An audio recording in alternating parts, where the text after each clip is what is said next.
नमस्कार, मैं Rajshree Swami, assistant professor political science, government college Srinagar. आप सबका कॉलेज के ऑनलाइन क्लासेस में स्वागत है। आज हम बीए तृतीय वर्ष की पुस्तक विश्व के प्रमुख पाश्चात्य राजनीतिक विचारकों के तहत सेंट ऑगस्टाइन के बारे में अध्ययन करेंगे। सेंट ऑगस्टाइन की जहाँ तक बात है तो यह प्रमुख एक धार्मिक विचारक थे। इनका जो दर्शन है, उनका जो राजनीतिक विचार है वो धर्म से प्रभावित है। वो ईसाई धर्म के अनुयायी थे, तो उनका दर्शन है, उनका जो विचार है, राजनीतिक विचार, वो धार्मिक विचार है। इनका जन्म हुआ था 354 ईस्वी में और उत्तरी अफ्रीका में उनका जन्म हुआ था। और उनकी बात करें तो उनके गुरु थे वो उस समय तत्कालिक समय के महान एक धार्मिक जो विद्वान थे वो थे। वो एक महान गुरु माने जाते थे और इन्हीं गुरु के महान शिष्य के रूप में सेंट ऑगस्टाइन की प्रसिद्धि हुई थी।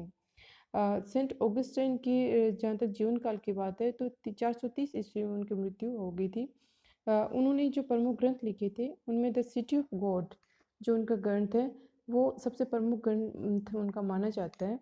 और इसी ग्रंथ के माध्यम से उनके जो राजनीतिक विचार हैं उनका अध्ययन है, उनके अध्ययन हमें देखने को मिलता है।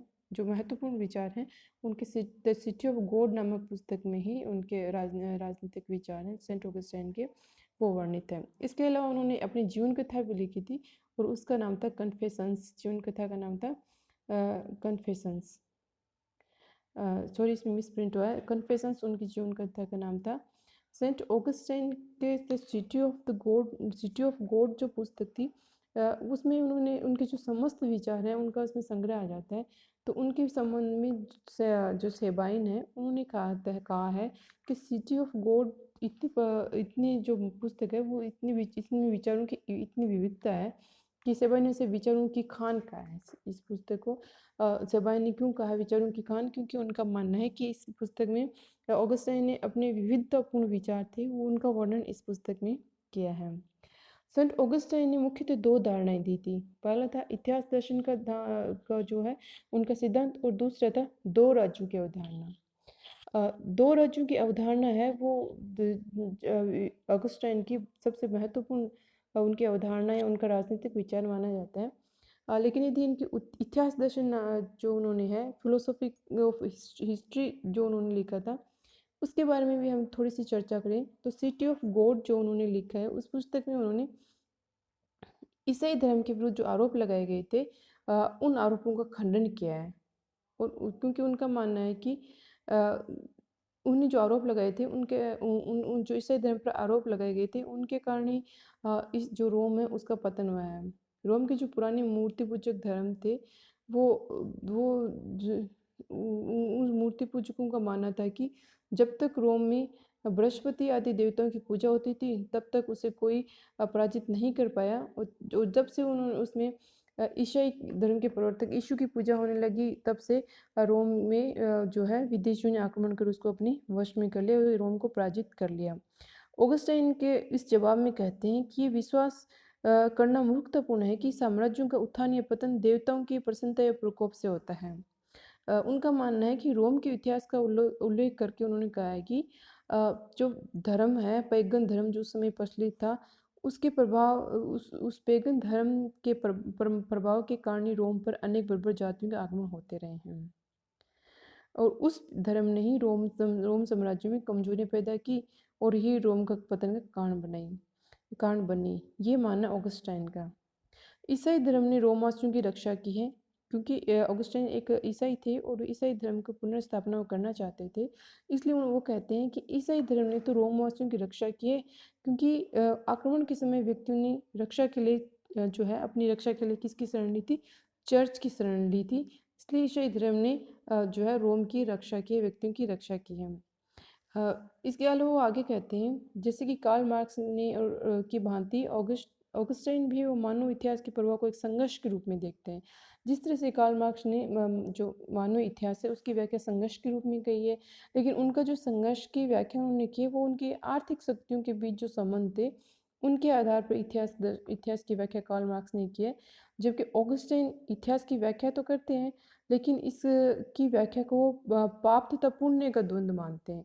उसका आधार आर्थिक मानकर पाप एवं पुण्य का आधार मानते हैं। इस तरह से जो उनका एक दर्शन है, दर्शन का इतिहास का दर्शन जो उन्होंने एक दर्शन दिए हैं, तो उनमें उनका सारांश यही है कि जो इतिहास है उसमें जो रोम का पतन था, रोम का पतन ईसाई धर्म के कारण नहीं हुआ, बल्कि अन्य जो तात्कालिक अन्य जो कारण है उनके कारण हुआ था। बल्कि ईसाई धर्म ने तो रोम की रक्षा की है, क्योंकि उस समय जो लोग थे उन्होंने चर्च की शरण ली थी और इसके माध्यम से उन्होंने रोम की रक्षा के लिए ईसाई धर्म को रोम का रक्षक माना है। आगे जो उनका प्रमुख दर्शन है, जो उनका प्रमुख सिद्धांत है, वो उनका प्रमुख सिद्धांत है दो राज्यों का सिद्धांत है। तो दो राज्यों के सिद्धांत की जहाँ तक बात है, तो राजनीतिक विचारों के क्षेत्र में ऑगस्टाइन की सर्वाधिक महत्वपूर्ण अवधारणा वो यही है, दो राज्यों की अवधारणा। और उनके अनुसार राज्य के दो रूप होते हैं, राज्य दो प्रकार के होते हैं। पहला है सांसारिक राज्य, दूसरा है ईश्वरीय राज्य। सांसारिक राज्य का संबंध शरीर से होता है और यह नाशवान है, जबकि जो उन्होंने ईश्वरीय राज्य की जो कल्पना की है, उनका मानना है कि ईश्वरीय राज्य का संबंध वो इस सांसारिक राज्य से परे है, उसका संबंध आत्मा से है, वो नित्य है, शाश्वत है और आध्यात्मिक क्षेत्र से वो जुड़ा हुआ है। इसलिए उन्होंने इसे शांति से ईश्वरीय राज्य का एक प्रतीक माना है। शांति के रूप में ही ईश्वरीय राज्य की स्थापना रहती है। उन्होंने ईश्वरीय राज्य का जो उन्होंने कल्पना की ऑगस्टाइन ने, उनके अनुसार वह एक ऐसा सर्वव्यापक समाज होता है उस राज्य में, जिसमें सभी व्यक्ति मानव होने के नाते एक जैसे रहते हैं, परंतु कोई मनुष्य होने के नाते स्वयं इसका जो है स्वामी नहीं बन सकता। जब से मनुष्य का पतन हुआ है, तब से मनुष्य केवल प्रभु कृपा से ही उसका सदस्य बन सका, और वह केवल कृपा प्रत्येक व्यक्ति में प्राप्त नहीं होती है, वह उन्हीं को प्राप्त होती है जो ईसा में विश्वास रखते हैं। यानी कि उनका मानना है कि जो ईसाई है, जो ईसा में विश्वास रखते हैं, वो ही राज्य के सदस्य बन सकते हैं प्रभु कृपा से, ईश्वर की कृपा से। और वह ईश्वर उन्होंने ईसाई धर्म के जो प्रवर्तक हैं उनको माना है। और उसी व्यक्ति को जो ईसाई धर्म को मानता है, उसी को प्रभु की कृपा प्राप्त होती है। इस तरह ऑगस्टाइन ने ईश्वरीय राज्य के जो उस राज्य का जो उनका क्षेत्र है, उसमें केवल वही व्यक्ति आते हैं जो कि ईसाई धर्म को स्वीकार करते हैं और ईसाई चर्च के जो सदस्य होते हैं। आगे ऑगस्टाइन ने ईसाई चर्च की ईसाई जो समाज है, उसे उसके अनुसार धार्मिक संस्कारों में भाग लेकर ईश्वर की कृपा प्राप्त की जा सकती है। उनका मानना है कि ईश्वर जो व्यक्ति ईसाई है, उससे धार्मिक जो संस्कार हैं उनमें भाग लेकर, चर्च के कार्यों में भाग लेकर भी व्यक्ति को जो है ईश्वर की कृपा प्राप्त कर सकती है। और विश्वव्यापी ईसाई समाज के विचार की भूमि उन्होंने तैयार की थी सेंट ऑगस्टाइन ने। उनका मानना है कि ईश्वर ने ईसाई राज्य का निर्माण सबके लिए किया है, लेकिन व्यक्ति ने अपनी कुप्रवृत्तियों के कारण इसे खो दिया है। पुनः उनका मानना है कि ईश्वरीय राज्य की सदस्यता प्रभु कृपा से प्राप्त होती है, और प्रभु कृपा प्राप्त करने का उपाय है चर्च के धार्मिक संस्कारों को अपनाना। और चर्च ही ईश्वरीय राज्य का प्रवेश द्वार है। जो ईश्वरीय राज्य उन्होंने बताया, उनका मानना है कि ईश्वरीय राज्य में प्रवेश करने का एकमात्र आधार है, the city of the God है, उसका एकमात्र आधार है चर्च के धार्मिक संस्कारों को पालन करना, क्योंकि वही ईश्वर तक आपको ले जा सकता है और वही ईश्वर का प्रवेश द्वार है। केवल ईसाई ही ईश्वरीय राज्य में प्रवेश कर सकते हैं। इसके अलावा उनका मानना है कि ईसाइयों के अलावा कोई भी ईश्वरीय राज्य में प्रवेश नहीं कर सकता है। आगे वो लिखते हैं कि जो गैर ईसाई है, वो प्रवेश के लिए उसमें सदा ही अयोग्य रहेंगे, और ईश्वरीय राज्य में प्रवेश हेतु ईसाई धर्म को अपनाना बहुत जरूरी है, आवश्यक है।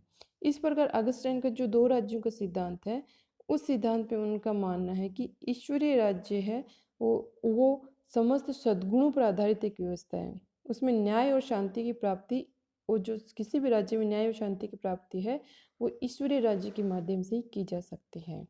तो ऑगस्टाइन ने जो सांसारिक राज्य बताया है, जो मनुष्य जिसमें रहते हैं, उस राज्य से परे जो आध्यात्मिक क्षेत्र से संबंधित है, उस राज्य को ईश्वरीय राज्य को उन्होंने दर्जा दिया है। और उनके अनुसार उसी राज्य में न्याय और शांति की स्थापना की जा सकती है और ईश्वर राज्य के सदस्य सिर्फ ईसाई हो सकते हैं। ईसाई कौन? जो कि चर्च के धार्मिक संस्कारों का पालन करे, वही जाकर उस ईश्वरीय राज्य के सदस्य हो सकते हैं। जहाँ तक उन्होंने न्याय और शांति की बात की है, जो कि ईश्वरीय राज्य के प्रमुख गुण है, तो न्याय से उनका तात्पर्य है कि ऐसे व्यवस्थित अनुशासित जीवन तथा व्यवस्था के अनुसार अपने कर्तव्य का पालन करना न्याय है। और ये जो है एक ईश्वरीय राज्य का एक रूप है और ईसाई ही इस राज्य में इस सच्चे न्याय की प्राप्ति ईसाई राज्य में ही संभव हो सकती है। ठीक है, ईश्वरीय राज्य में उन्होंने न्याय और शांति को दो आवश्यक गुण बताए और न्याय की प्राप्ति न्याय की प्राप्ति तभी हो सकती है जबकि सभी अनुशासित और व्यवस्थित जीवन व्यापन करें, अपने कर्तव्य का पालन करें और एक ईसाई के रूप में रहकर वो अपना कार्य करें, चर्च के माध्यम से अपना कार्य करें। और शांति या पीस की जहाँ तक बात है, उनका मानना है कि शांति का तात्पर्य सद्भावना और सामंजस्य के रूप में व्यक्तियों का आपस में जो संबंध है वो शांति के द्वारा ही संभव हो सकता है। और उन्हीं की शांति भी केवल तभी संभव है जो ईसाइयों को मानते हैं और ईश्वर को प्रेम करते हैं, यानी कि ईसाई धर्म के प्रवर्तक की सिर्फ शांति के हकदार है, वो शांति को प्राप्त कर सकते हैं। इस तरह से हम देखें तो सेंट ऑगस्टाइन है, वो अपने आप को ईश्वरीय राज्य जो ईसाई राज्य है, जहाँ पर और किसी धर्म का प्रवेश संभव नहीं है, सिर्फ ईसाई धर्म का प्रवेश ही संभव है, और जहाँ न्याय और शांति की स्थापना रहती है और चर्च के जो संस्कारों को मानते हैं, वो राज्य है वो इस संसार से परे, जहाँ आध्यात्मिक संबंध है, ईश्वरीय संबंध है, वो राज्य है, वो ईश्वरीय राज्य है। तो हम यहाँ देखते हैं कि ईश्वरीय राज्य जो है जो अगस्टाइन की बात करें तो इसमें ईश्वरीय राज्य की जो उन्होंने कल्पना की है, इसमें एक तरीके से कर्मबद्धता का अभाव उसमें देखने को मिलता है। उनके जो ग्रंथ है वो राजनीतिक प्रबंध के रूप में नहीं रचे गए हैं, फिर भी उनका राजनीतिक महत्व है। या हालांकि उन्होंने जो अपना दर्शन दिया, अगस्टाइन राजनीतिज्ञ की बजाय वो एक दार्शनिक ज़्यादा थे और वो दार्शनिक के रूप में उन्होंने ईश्वरीय राज्य की कल्पना की है। लेकिन चूंकि उनमें राजनीतिक विचार भी देखने को मिलते हैं, इसलिए उनका भी महत्व इसमें ऑगस्टाइन के दो राज्यों के सिद्धांत में ईश्वरीय राज्य का जो है, उनका सिद्धांत में राजनीतिक महत्व भी देखना पड़ता है, देखने को मिलता है। मध्यकालीन यूरोप पर सेंट पॉल के विचारों के अतिरिक्त किसी अन्य लेखक का जो प्रभाव पड़ा सबसे अधिक मध्यकाल में, तो वो सबसे अधिक प्रभाव पड़ा ऑगस्टाइन का। तो ऑगस्टाइन से प्रेरित होकर मध्यकाल के जो विचारक थे, जो यूरोपियन विचारक थे, जो ईसाई धर्म की पुनः प्रतिष्ठा करने का प्रयास करते हैं, धार्मिक राज्य की स्थापना करते हैं, चर्च के माध्यम से ईश्वर की प्राप्ति की जो कल्पना करते हैं, जैसे कि सेंट थॉमस एक्विनोस के बारे में हमने पढ़ा। तो इस तरह से जो है सेंट ये अपन बात करें ऑगस्टाइन के, तो वो मध्यकालीन के लिए एक प्रेरक का कार्य करते हैं और जो मध्यकालीन विचारक हैं वो अगस्टाइन के विचारों से बहुत अधिक प्रभावित हुए हैं और किसी न किसी रूप से उन्हीं के विचारों को आगे बढ़ाने का प्रयास वो करते हैं। तो इसीलिए सेबाइन ने भी द सिटी ऑफ गॉड विचार जो पुस्तक है उनकी, उसे विचारों की खान कहा है, जहाँ और ऐसे विचार जहाँ जहाँ से जो ईसाई धर्म के जो भी जितने भी मत है, चाहे वो प्रोटेस्टेंट हो या कैथोलिक हो, दोनों ने ऑगस्टाइन से अपने विचारों को ग्रहण किया, किसी न किसी रूप से वो ऑगस्टाइन से प्रभावित हुए हैं। और सेंट थॉमस एक्विनोस, दांते ग्रोसियस क्रोसियस ने द सिटी ऑफ गॉड से अपने विचार ग्रहण किए और उन विचारों को ही उन्होंने आगे विस्तृत रूप दिया है। आगे हम देखते हैं कि एक दो तलवारों का सिद्धांत जो पाश्चात्य दर्शन में काफ़ी प्रचलित है राजनीतिक विचारकों में, जिसे कि गैलेसियस ने दिया था। तो इस दो तलवारों के सिद्धांत का तात्पर्य है कि राज्य और चर्च है, वो जो सांसारिक राज्य है और ईश्वरीय राज्य में उन्होंने भेद किया है। और चर्च को मानने वाला जो है वो ईश्वरीय राज्य है, अन्यथा उन्होंने सांसारिक राज्य के रूप में इसकी कल्पना की है।